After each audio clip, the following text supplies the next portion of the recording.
Estuve al inicio también. Bien. Bien, entonces, continuando, el tema que estamos abordando es sistemas de control, que viene a ser un control interno. También les estaba comentando que estaba denominado como sistema de gestión. Y en este punto estábamos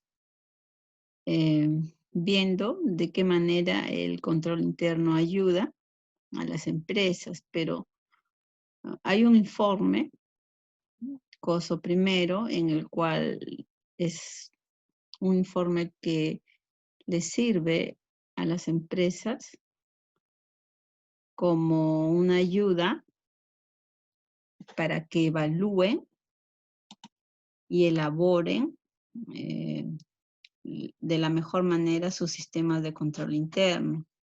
Entonces, este viene a ser una especie de modelo de base para el cual pueden valorar sus sistemas de controles. Claro que cada uno tiene después, posteriormente, sus adecuaciones, porque todas las empresas no son iguales, entonces adaptaciones. Pero este es un documento que va a contener las principales directivas para la implantación, gestión y control de un sistema de control interno. Esta herramienta les va a permitir identificar qué ámbitos de la empresa implican factores de riesgo relevantes sobre lo que es conveniente que la empresa priorice una actividad de control.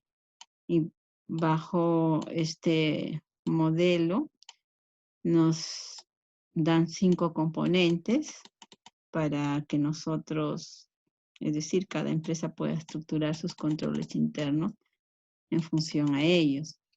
Dentro de estos 5 componentes, este modelo nos habla del primer componente es en cuanto al ambiente de control, la evaluación de los riesgos, las actividades de control, información y comunicación y el monitoreo, como podemos observarlo en esta pirámide, ¿no? Hemos estado conversando primeramente en cuanto al ambiente de control. Que ustedes pueden ver es en la parte baja de esta pirámide. Este ambiente de control está influenciado en la conciencia de control que uno debe tener con los empleados,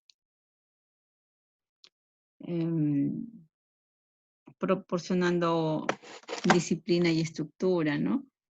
También la política que debe de tener todo control, que debe estar basado en la integridad, los valores éticos y la competencia de la gente de la entidad, la filosofía y estilo de las operaciones de la administración, la manera como la administración va a asignar autoridad y responsabilidad, cómo va a organizar y desarrollar a su gente, y la atención y dirección proporcionada por los consejos directivos, que son los que van a manejar la institución, ¿no? Entre los principales factores del ambiente de control suele definirse, que hay que tener en cuenta, primero, es un factor muy importante que esté basado en la integridad y valores éticos, que es algo que debe buscar toda empresa en su modelo, ¿no? Que todo personal que trabaje con ellos sea una persona íntegra y tenga buena formación y compromiso de valores, ¿no? Y eso se va a ver reflejado en su conducta de los trabajadores, en el desempeño de sus trabajos y a la larga en la reputación de la empresa, ¿no? Eso es no solo en cuanto a trabajadores, sino también su entorno en cuanto a la empresa con el cual se desarrolla, en cuanto a proveedores, clientes, competidores y público en general. Entonces, todos estos puntos se tienen que tener en cuenta, aparte de los incentivos. En esta parte de los incentivos, este modelo nos da a entender que hay que tener mucho cuidado, porque a veces las empresas dan incentivos a sus trabajadores. Y muchas de estas empresas, por tener estos fuertes incentivos, o- pues se meten a actos deshonestos, ilegales, ¿no? Para conseguir estos incentivos fuertes. Yo me acuerdo, tenía una empresa en la cual trabajé en un área, tenía el jefe de operaciones. Había una empresa con la que trabajó un año y que al sacar los estados financieros yo reflejé que había perdido. Bueno, eran 3 obras. En una ganó bastante, pero en 2 pequeñas perdió. Pero al final, sumada las 3, sí tenía una utilidad pequeña. Entonces, yo no entendía por qué el siguiente año volvieron a trabajar. Y me quedó a mí la duda, por qué ese jefe de operación volvía a trabajar si ya había visto que había habido una época pérdida. Y yo no supe y posteriormente cuando vi un cheque a ese jefe de operaciones, mi inquietud me llevó a la conclusión de que la gerencia le daba fuertes incentivos a ese jefe de operaciones por conseguir los contratos. Entonces, había cogido un contrato muy fuerte por un año, ¿no? Entonces el incentivo fue fuerte. Pero cuando trabajábamos ya con esa empresa, 4 meses comenzó a haber problemas que yo observé en los estados financieros, ¿no? Pero a veces la gerencia no lo ve y en el momento, pues los incentivos a veces les dan cuando cogen un contrato nuevo. Entonces, a esto es lo que se refiere estos modelos, que hay que tener cuidado o hacer los controles adecuados en cuanto a veces se le ofrece a las áreas unos fuertes incentivos. Y para lograrlos, bueno, a veces creo que las prácticas no son las más adecuadas, ¿no?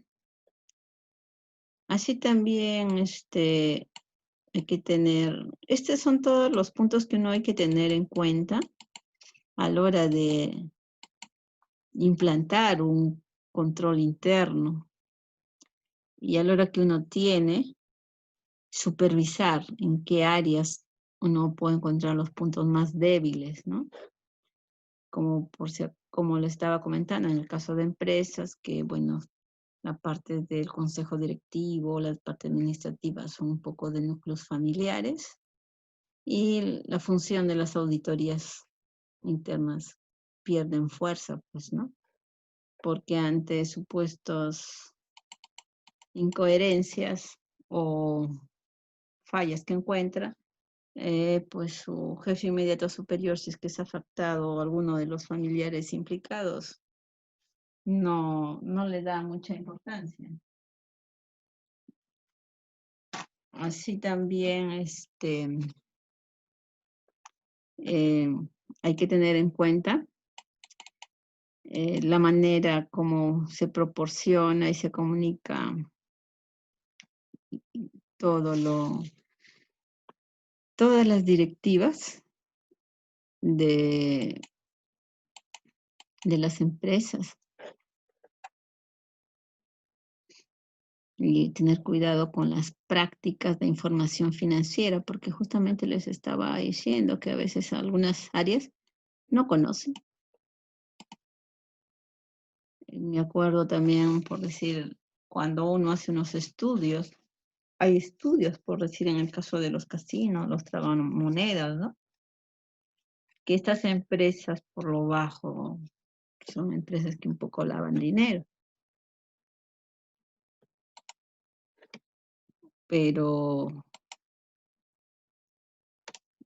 sus controles en estas empresas son muy deficientes y a veces, pues, hay que tener hasta cuidado de la cual forma parte uno de una empresa, ¿no? Y otra parte muy importante es los líderes de cada organización, ¿no? Porque uno casi siempre la gente imita a sus líderes, ¿no? Entonces, a los líderes, a los jefes, y si nosotros tenemos a veces jefes medios atolondrados, que no son líderes en sí, ¿no? Solo ocupan un cargo, pues ahí un poco descontrola a los que trabajan con ellos. Y los empleados, pues, desarrollan algunas actitudes similares, pues, porque están en el ámbito, más cuando uno se da cuenta en el trabajo, por decir, en el caso de las áreas operacionales, donde trabajan mayormente ingenieros, puro varón, la conducta es totalmente diferente que en el área de contabilidad, si es que son áreas trabajadas mayormente por mujeres, ¿no? Hay un cambio totalmente abismal.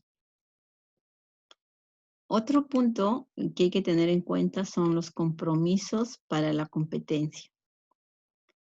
La competencia debe reflejar el conocimiento y las habilidades necesarias para realizar las tareas que definen los trabajos individuales, que también se requiere que se cumplan esas tareas.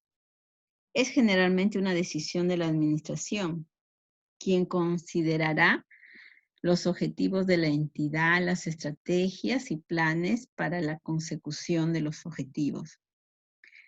La administración necesita especificar los niveles de competencia para los trabajos particulares y convertirlos en requisitos de conocimiento y habilidad.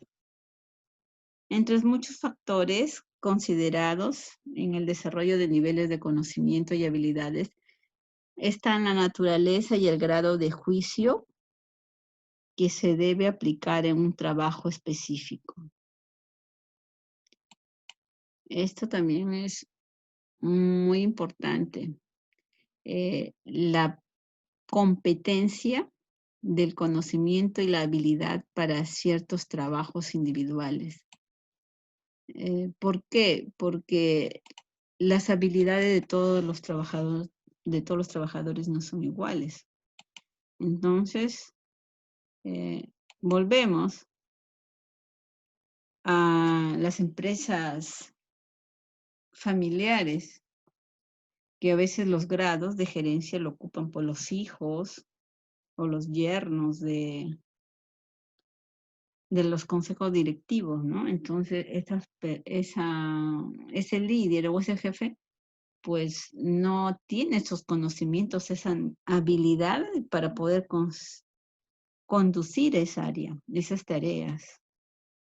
Entonces, esos son puntos débiles que también uno tiene que tener en cuenta a la hora que ve los controles de una empresa. Si el que está encargado de esa área, de supervisar, de controlar, no tiene esa habilidad, obviamente que van a producirse muchas inconsistencias en esa área, porque es el jefe, mm, partiendo de ellos, no sabe organizar, no sabe conducir su área, pues estamos mal, ¿no? Entonces hay que tener competencia suficiente y habilidad para ciertas áreas especificadas de una empresa. En cuanto al consejo de directores o comités de auditoría, también, el ambiente control y se ve influenciado significativamente por el consejo de directores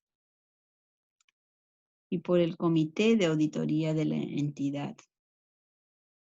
Tales factores incluyen la independencia frente a los administradores por parte del consejo o del comité de auditoría, la experiencia y la posición social de sus miembros, la extensión de su participación y del escrutinio de las actividades y lo apropiado que pueden ser sus acciones. Otro factor es el grado de dificultad de las preguntas emanadas y perseguidas por la administración, mirando los planes de desempeño. La interacción del consejo o comité de auditoría con los auditores internos y externos es otro factor que afecta al ambiente de control. Un consejo de directores u otro cuerpo similar activo o involucrado es fundamentalmente para un control interno efectivo. Y en muchos casos esto no se da, a veces lo que les estaba diciendo. ¿Qué sucede? En la empresa, por el cargo, nombran a un familiar, a un pariente, a un conocido, ¿no? Esa es otra deficiencia que también se da en algunos controles, por eso hay que tener cuidado a la hora que nosotros, no solo se elabora, se supervisa estos controles que sean los adecuados.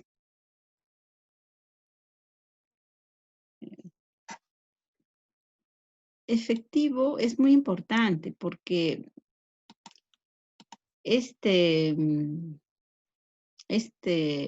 director o este cuerpo encargado de hacer estos controles internos, pues tienen que indagar y escrutar las actividades de los administradores, presentar sus puntos de vista alternativos y tener el valor de actuar frente a acciones inconvenientes.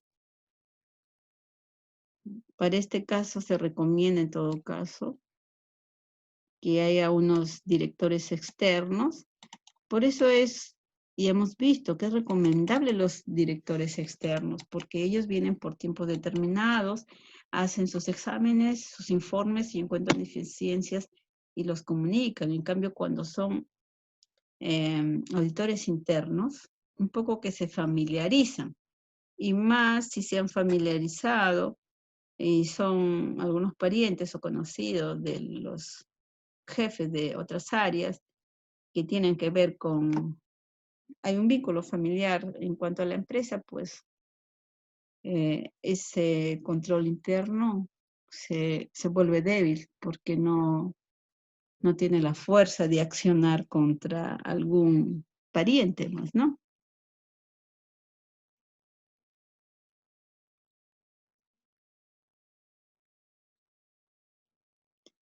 La diferencia es que si estamos hablando de empresas un poco más pequeñas, los controles, las auditorías externas son un poco costosas, ¿no?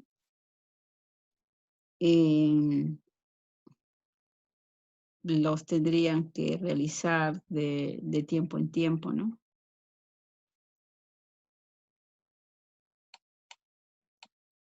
Pero es recomendable, en eso se lo recomienda que sea que se realice una auditoría externa de tiempo en tiempo, ¿no? Mayormente esta auditoría siempre los están realizando en los meses de noviembre o diciembre para cierre de año y tengan una información antes de que se cierre el balance. También hay que tener en cuenta la filosofía y estilo de operación de la administración. ¿Qué quiere decir con esto? ¿Cómo opera la administración de una empresa? ¿Por qué? Como la empresa es manejada, incluyendo el conjunto de riesgos normales de todo negocio. ¿Qué estilo de operación es el que lleva la empresa? Hay empresas que están muy, muy bien organizadas administrativamente. ¿Para qué? llevan muy buenos controles y otras no. Obviamente que todas las empresas no son iguales, pues. Una entidad que ha tenido éxito asumiendo riesgos significativos puede tener una percepción diferente sobre el control interno que otra que ha tenido austeridad económica o consecuencias reguladoras como resultado de sus incursiones en negocios de alto riesgo. Ese también es otro factor muy importante que hay que tener en cuenta, ¿no? A veces hay riesgos muy fuertes que asumir como empresa y dan muy buenos resultados. Entonces, por el riesgo también es en algunas ocasiones las utilidades de las empresas, ¿no? Menos riesgo, menos utilidad.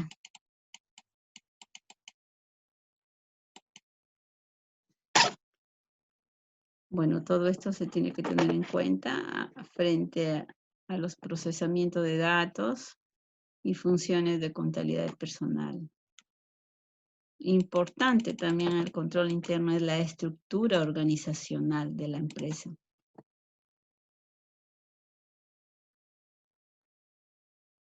A través de esta estructura de toda empresa es donde se van a basar y van a plantearse que se ejecutan, controlen y monitoreen todas las actividades para que se pueda lograr los objetivos deseados. Los aspectos significativos para el establecimiento de una estructura organizacional incluyen la definición de las áreas claves de autoridades y responsabilidad y establecimiento de las líneas apropiadas de información. ¿A qué se refiere? Si yo tengo una estructura organizacional adecuada, a ver, si hablamos del área de contabilidad, el área de contabilidad debe tener un jefe, el área de tesorería, también el área operacional, todas áreas a lo que se refiere tienen que tener unas estructuras adecuadas. ¿Quién está a la cabeza? ¿Quién es la parte que le continúa? ¿Cómo son las órdenes de comunicación, las órdenes de mando, las responsabilidades, las direcciones? Para que en una determinada ocasión no se echen, como se dice, la responsabilidad cada uno tenga que asumirle si le corresponde y no haya confusión en cuanto a la responsabilidad y las funciones de sus trabajos. Porque cuando sucede algún inconveniente, cada área dice, no, pero eso no fue mi responsabilidad, esa fue la responsabilidad de la otra área. Y eso todo está estructurado en un organigrama donde está desde el consejo directivo, la gerencia, los asesores internos, externos, la administración, los jefes de área. Entonces, es muy, muy importante la estructura de una organización en el desarrollo del control, de los controles internos.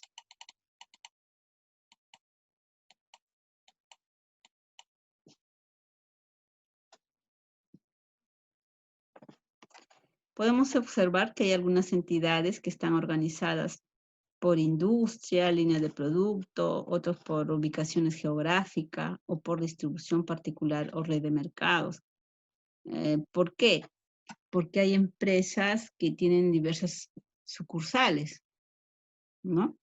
Entonces, en cada sucursal tienen sus jefes, sus áreas responsables, y eso se debe que tiene que haber una estructura adecuada entre todos ellos para las responsabilidades de las mismas y así poder en conjunto cumplir los objetivos trazados. Y obviamente cada área tiene que saber cuál es su función y cuál es el objetivo que tiene que cumplir. La asignación de autoridades y responsabilidad. ¿A qué se refiere esto? Esto incluye la asignación de autoridad y responsabilidad para actividades de operación y el establecimiento de relaciones de información y de protocolos, que va a involucrar el grado en el cual los individuos y los equipos son animados a usar su iniciativa en la orientación y en la solución de problemas, así como los límites de su autoridad. También se refiere a las políticas que describen las prácticas apropiadas para todo tipo de negocio, conocimiento y la experiencia del personal clave, y los recursos previstos para cumplir sus deberes. Estos siempre tienen que tener en cuenta, se tiene que tener en cuenta las empresas. Las políticas que deben de describir las prácticas apropiadas para cada tipo de negocio. El conocimiento y la experiencia del personal clave. Vuelvo a lo mismo. Si el jefe es un familiar o es un pariente y es un personal clave, tendría que ser, tiene que cumplir el perfil de ser una persona competente, capaz y hábil para poder cumplir el cargo al que está encomendado. No quiero decir que esté errado, sino que hay oportunidades en las cuales esos jefes cumplen muy bien su función y otros no, porque se respaldan en que son familias o parientes, obviamente, de la gerencia o del consejo directivo. Bien. Las políticas y prácticas sobre los recursos humanos. Este es otro punto muy importante. Las prácticas sobre los recursos humanos usan el envío de mensajes a los empleados para percibir los niveles esperados de integridad, comportamiento ético y competencias.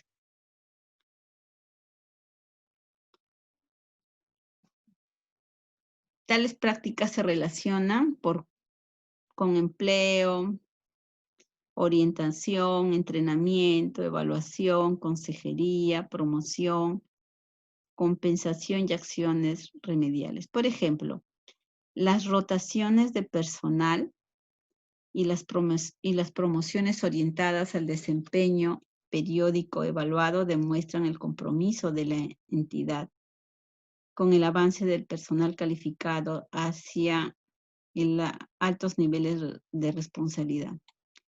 Esta es una práctica muy buena que deben adoptar las empresas. ¿Por qué? Yo puedo estar en este puesto y después puedo trabajar 2, 3 meses y rotar a otro puesto y a otro puesto. No solo conoces las diversas áreas de las empresas y te capacitas, sino que también ayuda a que tú demuestres compromiso e identificación con la empresa y no te estabilices en un sitio tanto tiempo y puedas llegar a hacer cosas incorrectas.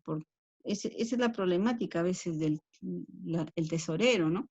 Hay tesoreros que están 1 año, 2 años y ya se conocen de qué tiempo en qué tiempo les van a revisar, qué cosas la gerencia no hace y puede darle el bichito de hacer cosas irregulares, pues, ¿no? En cambio, si de forma inesperada se le dice este mes tú vas a trabajar en otra área, se le puede ver cómo ha avanzado su trabajo, cómo lo dejó, ¿no? Y se puede saber si ha trabajado con eficiencia o no. Bien, eso es en lo que hemos hablado. En cuanto a todas las consideraciones, un control interno que tenemos que ver en el ambiente de control, en la parte inferior. Posteriormente también tenemos el análisis del riesgo. ¿Cómo enfocamos nosotros en cuestiones del análisis del riesgo?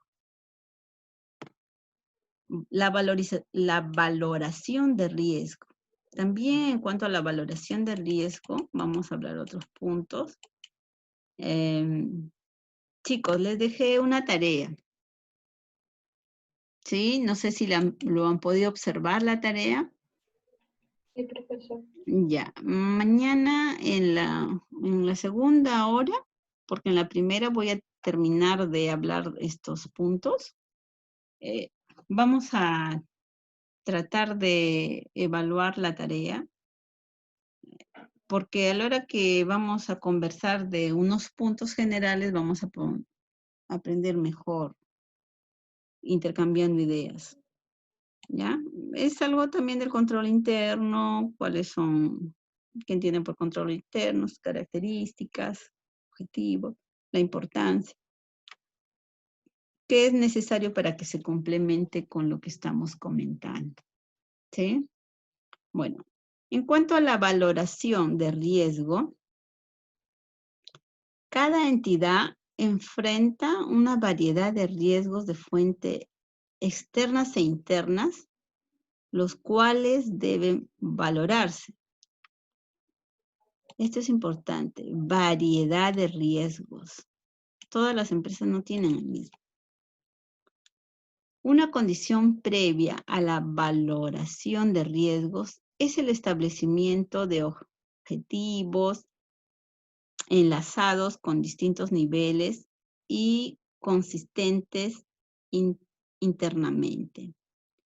La valoración de riesgos es la identificación y el análisis de los riesgos relevantes para la consecución de los objetivos, constituyendo una base para determinar cómo se deben administrar estos riesgos. Dado que la economía, la industria, las regulaciones y las condiciones de operación continuarán cambiando, se requieren mecanismos para poder identificar y tratar estos riesgos especiales asociados con el cambio. La definición objetivos puede ser un proceso altamente estructurado o informal. Los objetivos pueden definirse explícitamente o ser implícitos, o sea, por externos o internos, tal como mantenerse en un nivel pasado de desempeño. Los objetivos a menudo están representados por la misión de la entidad. La misión quiere decir lo que es la entidad. Y esta misión, ustedes saben que toda empresa tiene una misión, ¿verdad? Una misión a lo que se dedica, a lo que hace, y también sabe cuáles son sus fortalezas y sus debilidades. En pocas palabras, este es un FODA. No sé si ustedes ya han llevado el FODA, en donde pueden conocer las fortalezas, las debilidades de la entidad, las oportunidades que puede tener una empresa y las amenazas también, las cuales conducen hacia una estrategia global. Generalmente el plan estratégico es establecido de manera amplia, teniendo que ver con el nivel alto de asignación de recursos y prioridades. En pocas palabras, si la empresa no tiene, debería de tener su FODA, donde va a saber cuál es su misión. Siempre tendrá que hacer un análisis de cuáles son sus fortalezas, sus debilidades como empresa. Qué oportunidades tiene y cuáles son sus amenazas para poder afrontarlas, ¿no? Y en función de eso van a hacer un plan estratégico. Generalmente el plan estratégico es establecido de manera amplia, teniendo que ver con el nivel alto de asignación de recursos y prioridades. Acá nosotros podemos ver las categorías de objetivos. A pesar de la diversidad de objetivos, pueden establecerse ciertas categorías, porque objetivos pueden haber muchos. Cada empresa tiene diferentes objetivos, ¿no? pero podemos identificar objetivos operacionales, objetivos de información financiera, objetivos de cumplimiento. A ver, en cuanto a los objetivos, vamos a hablar de los objetivos. ¿A qué se refiere objetivos de operaciones? Los objetivos de operaciones se refieren a la consecución de la misión básica de la entidad, razón fundamental de su existencia. Incluyen sus objetivos relacionados con las operaciones dirigidas a establecer la efectividad y la eficiencia, orientando la empresa hacia sus metas trazadas. ¿Qué quiere decir? Si yo soy una empresa de transporte de la zona de todo el territorio norte, pues el objetivo es llegar a brindar un servicio de transporte más adecuado para que tenga mayor capacidad de acogimiento con todos los clientes, ¿no? Y en el cual va a desempeñar efectividad y eficiencia, porque es su rubro principal, su parte operacional. Si hablamos de objetivos de información financiera, los objetivos de información financiera se orientan a la preparación, obviamente, de los estados financieros publicados que sean confiables. Ya hemos visto esta parte de los objetivos confiables, ¿verdad, muchachos? En cuanto a los estados financieros, porque, bueno, no todos tienen, hay a veces algunos estados financieros que no son confiables, incluyendo estados financieros interinos y condensados y datos financieros seleccionados derivados de tales estados, tales como ganancias realizadas, de conocimiento público. Las entidades necesitan objetivos de información financiera para cumplir sus obligaciones externas. Por eso es importante las auditorías, para que corroboren que esta información financiera han sido realizadas bajo las normas de auditoría y bajo todas las normas contables. Objetivos de cumplimiento. En los objetivos de cumplimiento tenemos, las entidades deben conducir sus actividades y a menudo tomar acciones específicas de acuerdo a las leyes y regulaciones aplicables. Objetivos de cumplimiento. Tienen que cumplir de acuerdo a la norma, de acuerdo a la ley. Por decir, ahorita, ¿qué está? La norma por este estado de emergencia. Uno de los objetivos es que tienen que cumplirlas, porque si no van a ser sancionadas las empresas. De los despidos, de los protocolos para que funcionen, ¿no? Hay unas normas y unas leyes. Esos requerimientos se pueden relacionar, por ejemplo, con los mercados, los precios, los impuestos, el ambiente, el bienestar de empleo y comercio internacional. Estas leyes y regulaciones establecen los niveles mínimos de comportamiento, los cuales son integrados por la entidad en su cumplimiento en todos los objetivos. ¿Bien?